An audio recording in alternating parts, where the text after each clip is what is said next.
Hi everyone, I'm Callum. Today I'll show you how I brought the rhino habitat to life at the Levern Desert Zoo and point out the main steps and features as we go. There's stone cladding on the modern desert style entrance, vibrant desert gardens, and the small mongoose enclosures that complement the rhino savanna we'll see. Today we're focusing on the rhino savanna. It's just past the entrance and leads guests into an African safari zone, showing how design helps create a welcoming space for rhinos. The rhino savanna is the second part of the Crossroads of Conservation project, coming just after the entrance plaza. This area brings in new animal habitats and celebrates Africa's wildlife through thoughtful design, memorable experiences, and a strong focus on conservation and animal care. One of the most important steps in recreating a zoo is using a grid. It might mess up the background of photos, but it's actually very helpful. These are Google Earth's grid lines, so the measurements I can take can be used directly in the game. If you think back to my earlier zoo recreations, like San Diego or Houston, the biggest problem was getting the scale wrong. Another important step is tracing the habitat outline before building. I use yellow art shapes to mark it out on the red grid.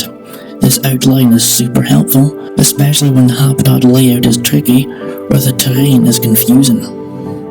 This is especially useful for big hoofstock habitats like those for rhinos, giraffes, or elephants. Once I have the outline of the rhino savanna, I can start building.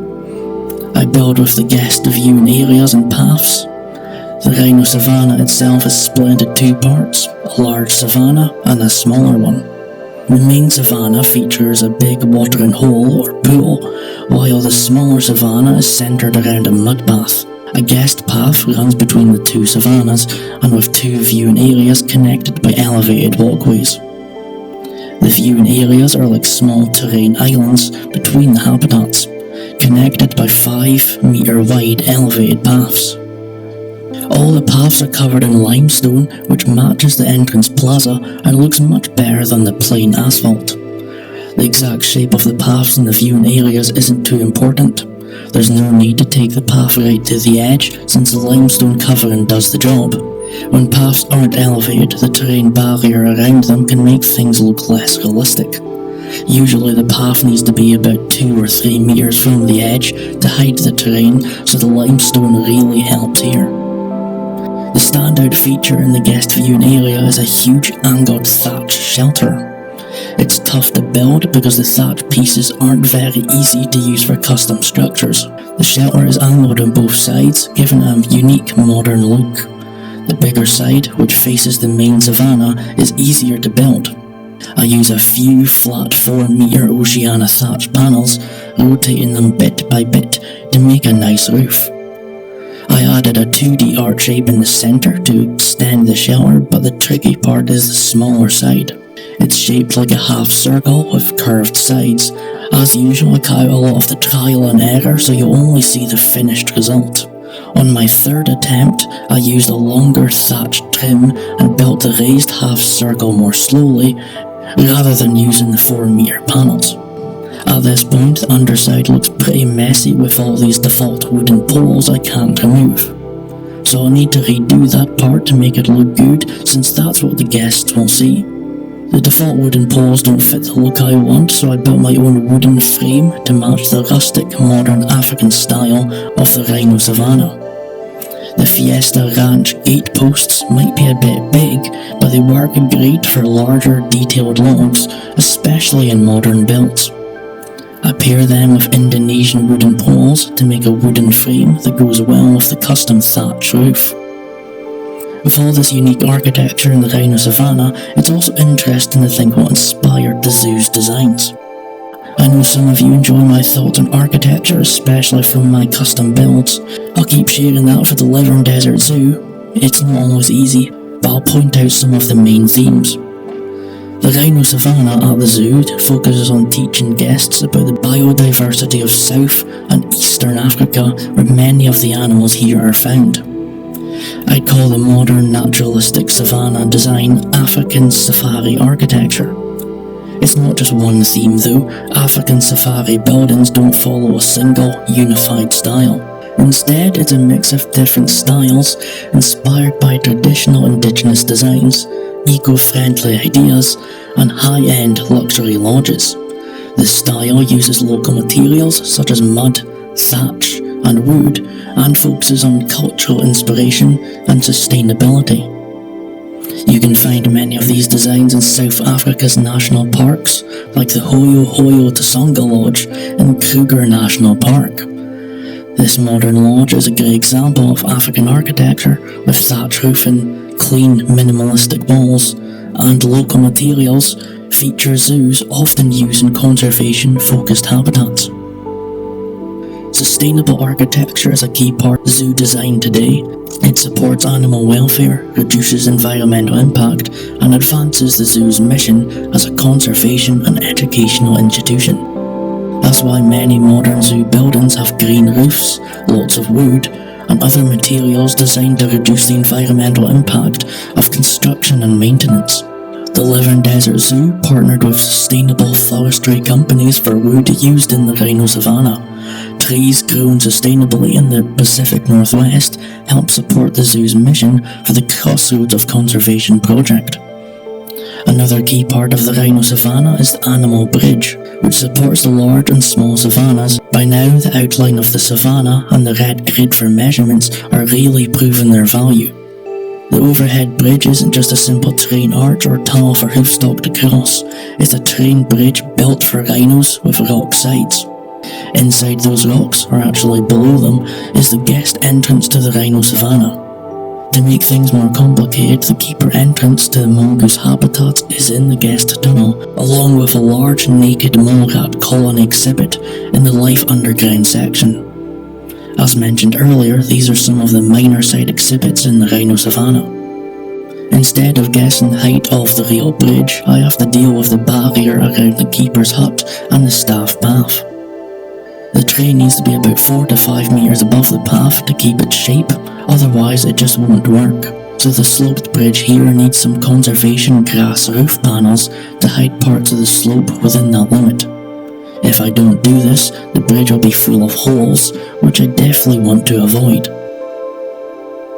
The entrance to the African safari and the Rhino Savanna is surrounded by a cluster of natural desert rocks. I've mostly stopped using the faux rocks for the zoo and decided to reel the real desert rocks instead. The colours might be a bit off, but the better texture and variety make up for the few faux rocks. The Rhino Bridge is one of the first things guests see in the area, so paying attention to rockwork here is important. The rockwork blends smoothly into the tunnel, making it easy to use those giant flat rocks to create a roof and a sloping left wall. I wish I could say the same about the right side wall. This wall is more interesting because it features an exhibit on naked mole rats. Unlike a typical snake or insect exhibit, a naked mole rat exhibit features a long burrow system with many small rooms connected by tube-like tunnels. And when I say small, I really mean small. Naked mole rats are tiny, measuring just about 10 centimeters or 4 inches long. I made 2 versions of the naked mole rat as props to help create a realistic exhibit. Making these individual rooms for the mole rats really pushes the natural rocks to their limits. These are some of the smallest rocks in game, and it's tough to make them look natural, especially since there are about a dozen placed next to each other. Behind each of the glass panels, you'll find different types of bedding, upside down flower beds for dirt panels, and a variety of tiny vegetables for the naked mole rats to eat. After some work, I made about 5 different room types and arranged them in a layout similar to the real zoo. The mix of large feeding rooms and tight tunnel rooms shows off the underground lifestyle of the busy naked mole rat. Heading back to the Rhino Savanna, the next task is one of the harder parts of a recreation build: sculpting terrain. You can't just set up a grid and take measurements, because small errors or complex habitat shapes means you have to do a lot of manual editing. The small savanna or the Living Desert is tricky because it has a unique hilly shape and a centrally placed mud bath, which brings its own challenges. Most of the terrain tools aren't very useful for shaping terrain. I mainly use up the pull up, pull down, and the smooth tool. I check my reference pictures, note the main terrain differences, and then get to work, adjusting for any errors to make it look as realistic as possible. In this case, the error is the higher than expected elevation of the Rhino bridge, which makes the slope on the left side of the habitat longer. Things like this can make the process more complicated and require a lot of back and forth to get the terrain just right. For the mud bath, turning off terrain collision in the settings allows you to add terrain into an enrichment or hard barrier object like the mud bath after it's placed. This is really helpful because it lets you place the mud bath at the bottom of a slope, blend it into the terrain to make it look more natural. One thing I should mention is that this is the grassland map for the desert zoo. The zoo has a mix of green and desert-like terrain, and the grassland map doesn't have a good green terrain paint. This time I tried out Leaf's standalone grassland terrain replacement mod. It changes the light grass colour to a more temperate shade, making the savanna look brighter. That matters because the zoo has several savanna habitats with green grass, not the usual dull yellow. Getting terrain colour right is key when decorating a zoo. Moving on to the inhabitants, the savanna barriers aren't just for rhinos, they also need to work for 4 animals: black rhino, springbok, helmeted guinea fowl, and Cape vulture. It's an interesting mix, so the barrier design needs to reflect that. It's clear this is mainly a rhino barrier since it has to be extremely strong. Using plastered pillars and a double layer of metal beams shows the need for thick steel, concrete, and electric wiring to handle a rhino charge. For example, a rhino charge can hit with thousands of pounds of force, so you always need a very strong barrier design.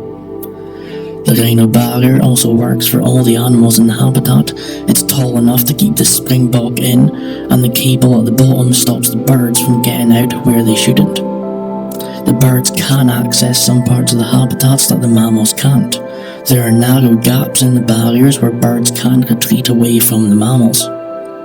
This is another key part of the habitat design for animal welfare.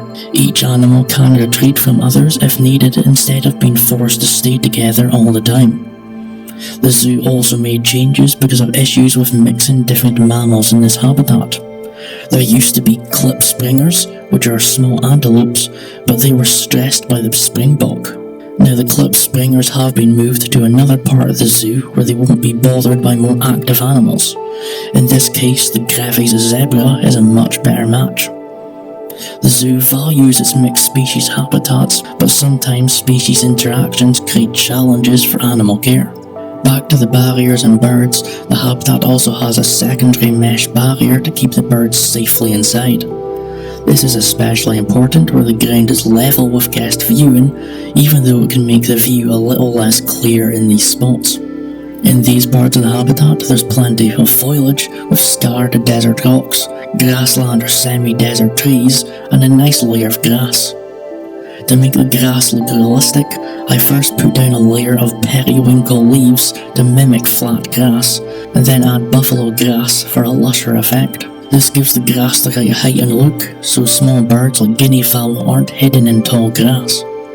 Now let's move to the main savanna area. Besides all the nice grass, the savanna is known for offering a wide range of enriching experiences for the animals. Mixed habitats offer animals many opportunities to interact with other species, but every design choice should still prioritise their welfare. The zoo has a nice sign explaining all of this, which I'll include in this build. The sign explains each habitat feature and how it's designed to support the animal's welfare. First, there's water. Black rhinos need water to cool down and protect their skin. Other animals in the larger savanna like pelicans and waterbuck also depend on having water nearby. Food is also important. While Planet Zoo doesn't fully capture food enrichment, real zoos encourage animals to use their natural foraging and browsing behaviours by placing food in different spots and dispensing it randomly throughout the day. This gives animals more choices and keeps them from relying on food always being in the same place. Moving food around, sometimes to tricky spots also encourages them to exercise as they explore the habitat. Terrain is another key feature of the rhino savanna. The varied ground helps animals exercise, and rocky outcrops, boulders and logs are placed to mimic their natural habitat. Breaking up the terrain also gives guests a more natural view and lets animals find their own favourite spots. Of course, this varies by animal, but it's a good general rule for designing hoofstock habitats. There are also enrichment features throughout the habitat for different animals. While Planet Zoo offers some enrichment items, real zoos use a much wider range. Let's start with the most obvious enrichment, mud bath. It's essential for rhino welfare since they love rolling in mud to cool off and protect their skin. The living desert zoo gets very hot in summer, just like the African savanna. Rolling in mud helps rhinos regulate their temperature and acts as a natural sunscreen. Even though they look tough, rhinos can get sunburnt. A layer of mud protects them from harsh UV rays and keeps annoying insects from biting them all day. Both rhinos and Springbok use more common features such as browse hangers and automatic feeders. Automatic feeders are placed on barriers to randomly dispense food, while browse hangers are tree branches for animals to eat or scratch. Welcome to the Living Desert Zoo. This episode's tour begins at the parking lot. While it may not be the most exciting start for an animal-focused game, it is an authentic representation, with hundreds of spaces, paths, and native desert plants. The next stop is the modern entrance plaza. The area is filled with desert modernist architecture and desert plants lining the paths. Guests have access to self-ticketing stands, restrooms, admission counters, and of course, the main entrance. The Living Desert Zoo consistently inspires desert zoo design, but the entrance has not been recreated accurately and by the community until now. This is largely due to the challenge of building custom stone slabs, a task that required 6 years of experience to master.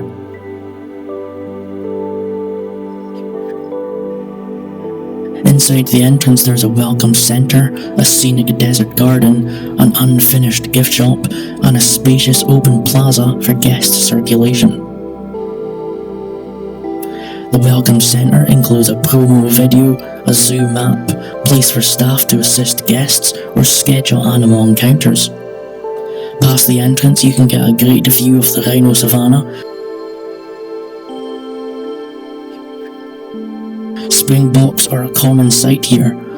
They're the national animal of South Africa and are named for their amazing bronchial leaps, jumping high to show off, warn predators, or just to burn off energy.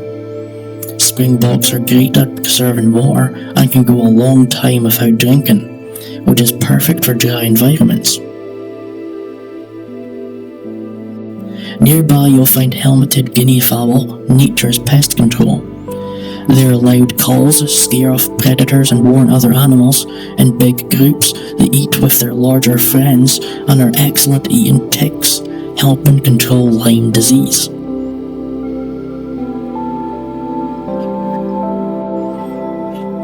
That's just the beginning of the rhino savanna. There's a lot more to see. Around the corner is the first minor side exhibit at the entrance, the banded mongoose. These small carnivores are native to the grasslands of sub-Saharan Africa. They rely on teamwork, and their large families help them take down larger prey, such as venomous snakes, by working together. Banded mongooses are pretty nomadic and don't stay in one den for long. This helps them avoid predators and find more food. They like termite mounds, like the one in this habitat, because they have lots of entrances and air holes for safety and ventilation. Across from the mongoose is the Living Legacy Garden.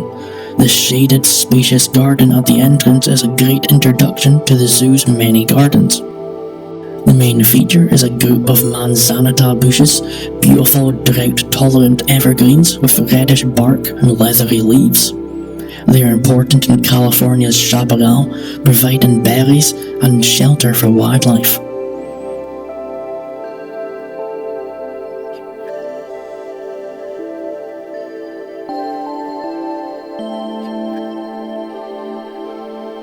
The next underground habitat is for yellow mongoose. That's 2 mongoose species here and no meerkats. Don't worry, they're elsewhere in the zoo. Yellow mongoose are sometimes called red meerkats because of their coat colour. They're great diggers and can make burrows with about 40 entrances and many tunnels. These burrows are often shared with other animals like meerkats and ground squirrels. Yellow mongooses are also known for their unique way of cracking eggs. They roll them up to a rock and toss them between their legs to break them open. With 2 mongoose habitats, guests get a unique entrance experience. We're almost done with the underground section, but the most complex part is ahead in the tunnel.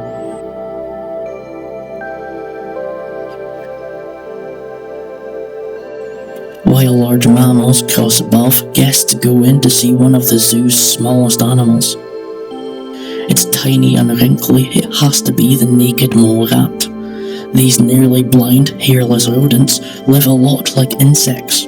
They're one of the only eusocial mammals living in colonies of up to 300 with a queen, workers and soldiers just like ants or bees. At the zoo, you often see mole rats in big piles, sometimes even upside down. They're not playing dead, they actually sleep on their backs. Unlike most mammals, mole rats can't keep a steady body temperature when they're still, so they huddle together to stay warm.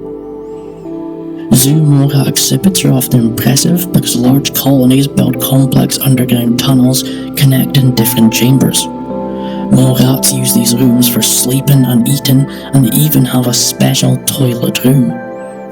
After leaving the tunnel, we reach the main rhino savanna. The left side is empty for now, it'll be in another episode. No pelicans today, but the small savanna is full of small birds, springbok, and a very messy mud bath. The main attraction is one of the zoo's black rhinos. Don't be fooled, they're not actually black. They're grey like white rhinos, but often look darker because of the mud they roll in.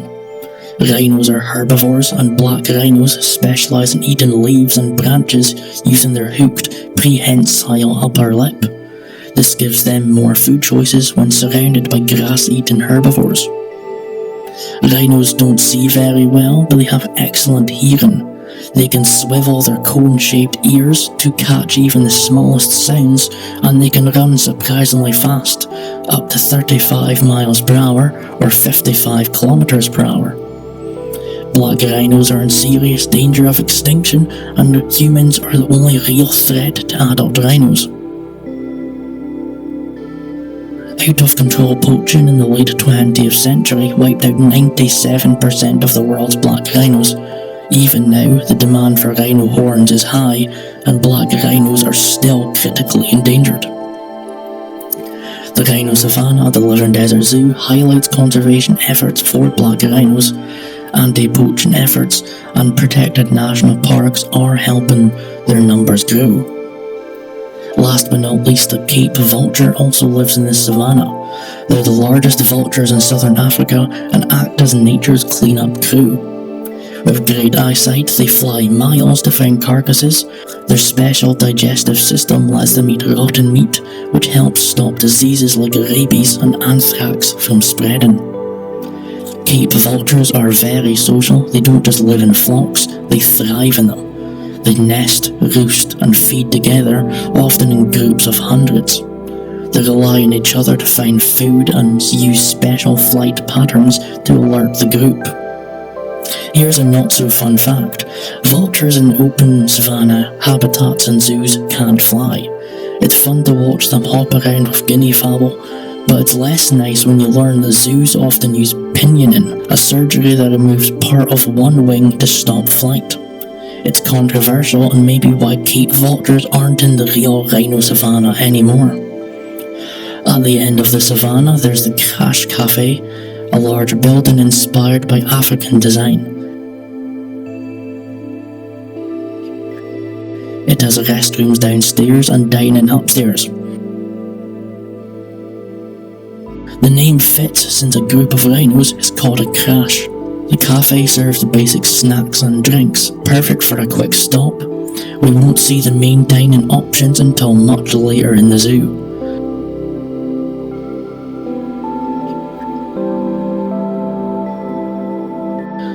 The best part of the Crash Cafe isn't the food, it's the elevated view of the smaller savanna.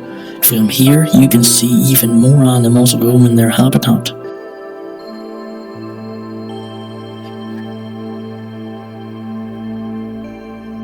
You can also get a look at some backstage areas that the animals can access. Plenty of bedding and different feeding spots make the Rhino Savanna a dynamic place to visit. This is especially important for a large, mixed species habitat. Thanks for joining me on this tour of the Living Desert Zoo, where the desert is full of life. The Rhino Savanna is just one of the many exciting builds coming up, and I hope the next episode will not take 3 months to finish. Let me know in the comments what you think of the channel's direction. I'm also excited to hear your suggestions for any desert animal you would love to see featured on the channel. Your input will help shape the journey of this amazing desert zoo. Thanks for watching, see you next time.